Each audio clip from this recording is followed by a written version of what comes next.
So we're working on an empty house. We got a decent amount of staining. There were some pet stains. So we're applying our pre-treatment. A little extra on the heavy spots, as you can see Adam doing. Then we're going to run the CRB throughout all of this. And then I'm going to be using an alkaline neutralizing rinse because this job is mostly soiled. There are some pet stains. You know, some of these probably could be pet stain related. This one, I don't recall it lighting up with the UV light first, but as you can see over here, we got pet issue near some furniture, and it looks like it rusted a little bit, and then you can see how it's darker in the center. Usually a metal piece is sitting underneath the legs on some of them, so when you get moisture locked underneath it, it can cause it to rust. So I got some rust remover. We're going to see if we can get that to come out. So this is 3 bedrooms, the closet areas, and then we got a living room to do as well.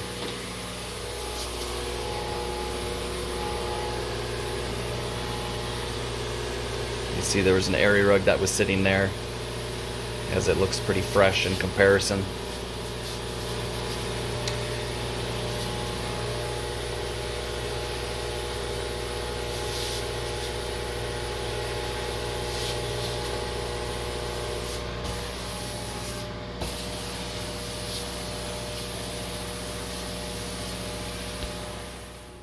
So here's the living room. You can tell Adam vacuumed. This one isn't that bad, but there were 2 stains. You can see them right there where my fingers are pointing. 2 small pet stains. And it never got used, but the room did have furniture in it, and even though it doesn't get used, we are in a very dusty area, so it does have some soil content on it. So because they're putting this house up for sale, they wanted it in good shape. So we are going to go ahead and get this.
So all the people that are familiar with us, you know that we basically run the CRB on every situation. It is not always necessary to have to use it. Like this room, we probably could get away with not using it. But whenever there's even a couple small stains in a room that never gets used, you know, a lot of times it's good to run it because it does help kind of distribute the pre-spray into the fibers. And then, you know, there's been times where we thought it didn't need to be used, but we used it, and then we get a bunch of kick out jumping out from the CRB in the room. To come to find out, it's just evenly dirty. from, you know, either tons of dust or also pet hair that blended into the carpet. So sometimes these carpets are deceiving to the eye and don't look like they need attention, but then you run the CRB over it and sure enough, it was definitely needed. So obviously in these rooms over here, it is 100% needed because there's a lot more soil content in these rooms, staining and whatnot. So, but that front room, based on what I just saw, we could have gotten away with not using it, but you know, we always like to take the time to do it just in case. It's just like pre-vacuuming. You know, there's guys that say that they never have issues without pre-vacuuming, and you know, that may be true to an extent. From my experience in our area, it's very dusty, and a lot of pet owners. So pre-vacuuming and getting the dry soil out first is pretty important, and so that's why we do it. Unless somebody has told us that they thoroughly vacuumed and I see that they have a good vacuum, then that was probably the 1 or 2 times since I've been in business that I didn't vacuum. But every time I've vacuumed after somebody that said they have vacuumed, and I noticed they, you know, just have a standard household vacuum, I sometimes pull out a half a canister or even a full canister, so it warrants us still vacuuming after they've said they've already done it. And I usually just explain to people, like, it's part of our process. You know, the more dry soil I can get out, the better. And, you know, everybody's generally understanding of that. You know, because I mean, I don't want them to feel insulted or anything that we're vacuuming thinking they did a bad job. It doesn't have anything to do with that. It's just more or less, the more we can get out while it's dry, the better.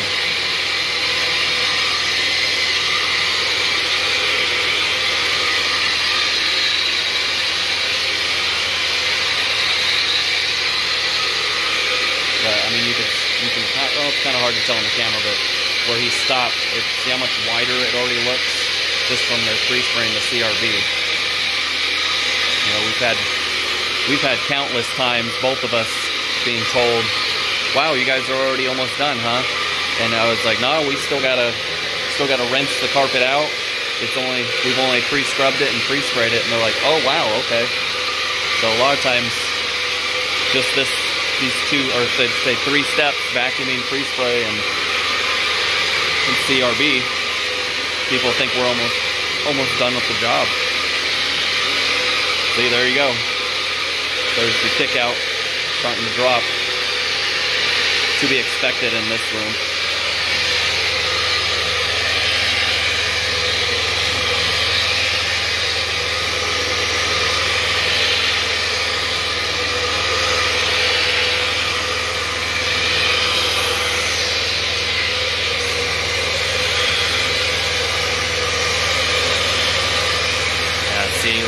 See right there where he ran over, it started to lighten up already just from the CRB going over it. And this is a walk path right into the bathroom. So, big difference.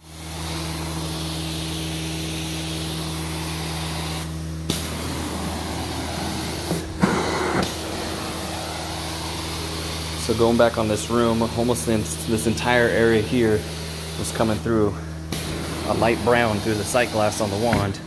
So even though she said it never got used, or rarely, it still is mild to moderately dirty in here. It's like I said, we're in a super dusty area. So that's many years of dust settling, and if you don't vacuum regularly, anytime somebody walks on it, they can get more embedded in the carpet. As you can tell over here, the carpet's loose, so tack strips are not that good, most likely. So it's rare that it will just pop right off unless the tack strips are bad or due to the age of the carpet and all that, it's come loose. But this house is up for sale soon, or actually is, so they don't want to put any more into it than they have to.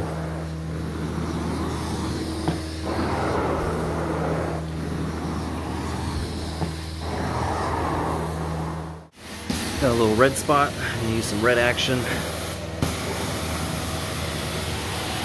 Have a moment to dwell until Adam gets to it, and then repeat the process if it still needs more attention. But between that and the heat of the machine, as long as the client didn't use something on it already and to set it in, most cases it comes out in 1 or 2 tries.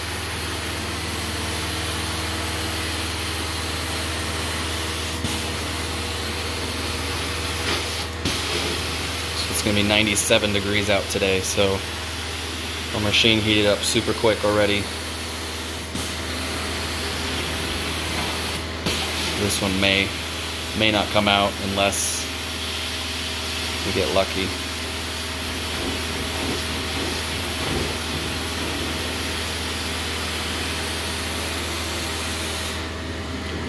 But I have an idea.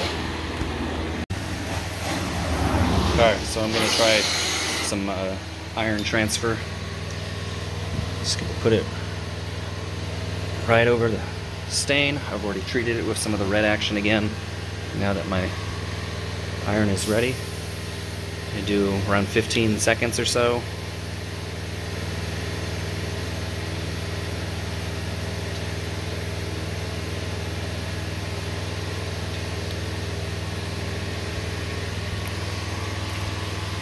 And look at that. We're already starting to get something coming off.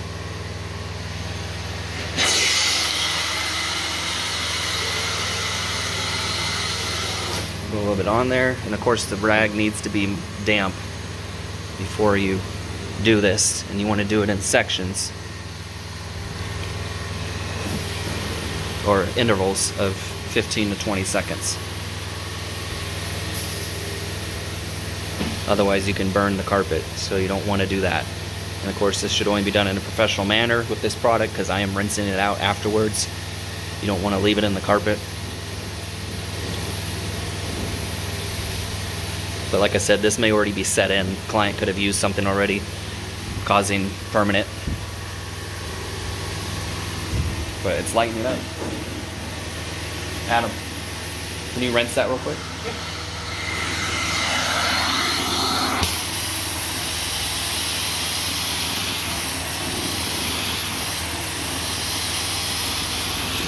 So I'm going to do one more application, because you can see it's much lighter and it's more faint now. So I may be able to actually get all this out.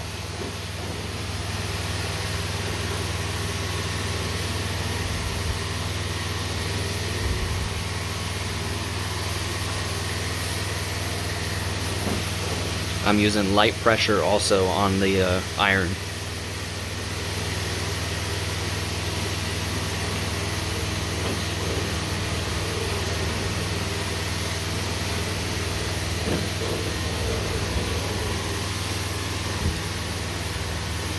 Alright, once Adam rinses it, it should be just about gone. Give me another once over or twice over.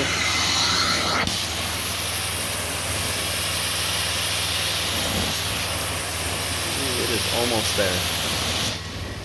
Maybe one more application and we can get it to just about not noticeable at all. So I'm going to go ahead and repeat the process and go from there. Alright guys, so this is the end result. Just very faint. It's right there. Just a very faint amount, but much better than leaving a bright pink stain there. So the client will come back and see that it's basically gone and be thrilled that it's not sticking out like a sore thumb. So far this room's doing pretty good. This white carpet, it's always fun. You're always hoping that the carpet's in better condition than it looks since it shows so much. So you can see that Adam's already got the rust out pre-prepped for these spots over here because they seem to be from furniture stains. So we always want to try and see if we can get those out if possible. So rust out just needs to be applied with a little bit of agitation and then rinsed out. And so long as it hasn't been there forever or been treated by some other random over-the-counter product that is the wrong chemistry, a lot of times it will come out on as little as one try.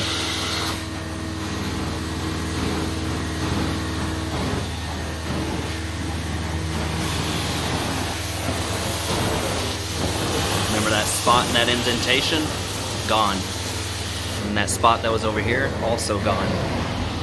So I was correct to assume that that was rust related.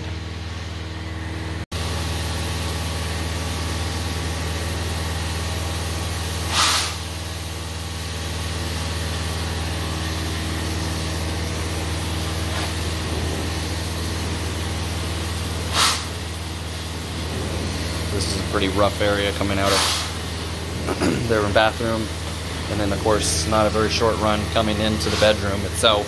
So you have this little partial circle where constant traffic was going to and from. So we go over it multiple times to make sure we're getting everything soil-wise out, and that the only thing that's potentially left is just the wear and tear from normal use.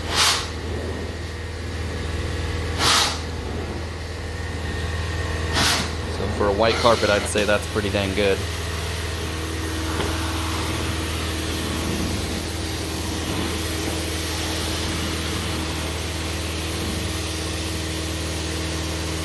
And you can tell that the door's been open all the time because of that little soil shape right there.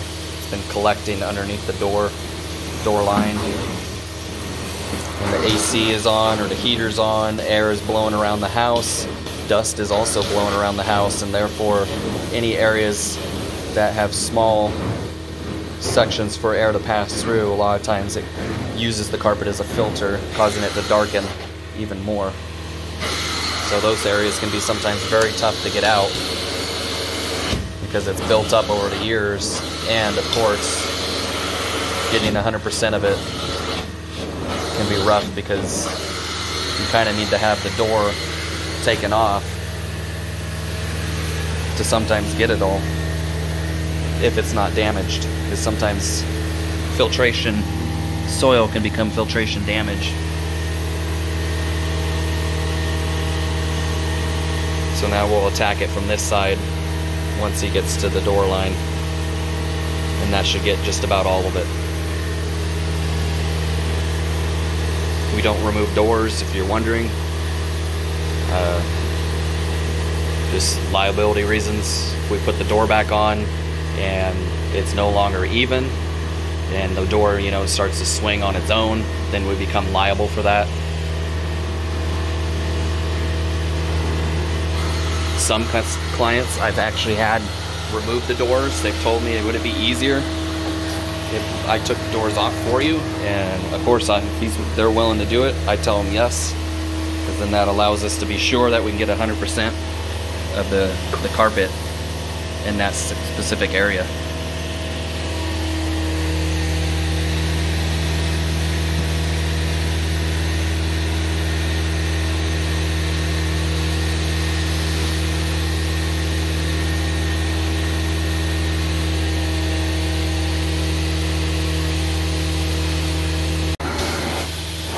So as you can probably tell, wrapping around to over here was a desk. So the carpet right there is pretty beat up. So they didn't have a floor mat down even when I came to estimate this. So it's heavily soiled, probably pretty worn out there, but I'm obviously curious to see how much better it's going to look getting the soil out.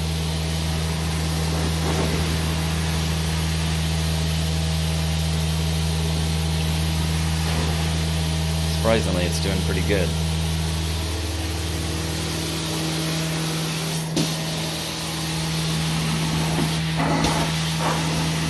definitely worn out.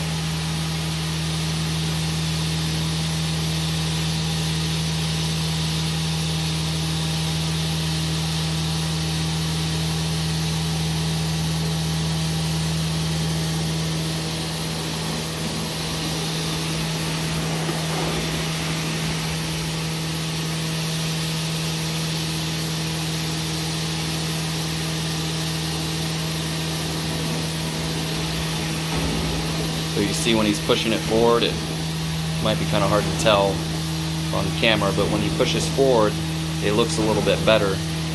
So the carpet fibers are beat up, so when you comb it another direction, it looks better than when it does when it's pulled back. So you can see how soiled this room really is. It got a lot of use. And then see how it's combed forward and not backward, how big of a difference in light color the carpet looks, just like in the shark teeth here. So when the carpet's getting walked on and a nap is laying down on one side, it's going to get beat up, and over time it's going to get ugly because of carpet blooming, which is a term used to explain the carpet fibers untwisting and opening up like a flower. So when it gets beat up and worn down, it reflects light off of it differently, thus showing more pits in the carpet because it's no longer nice and tight.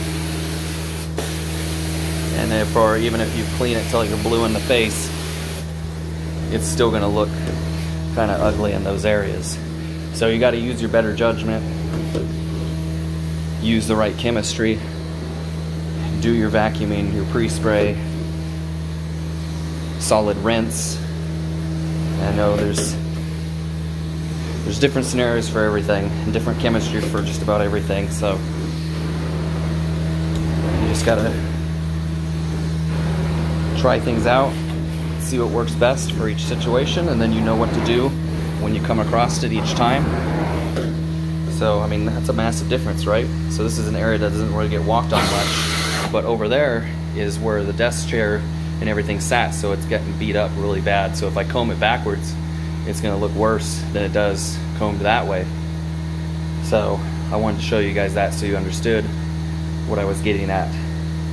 But obviously the carpet's cleaning up the best that it possibly can as far as appearance.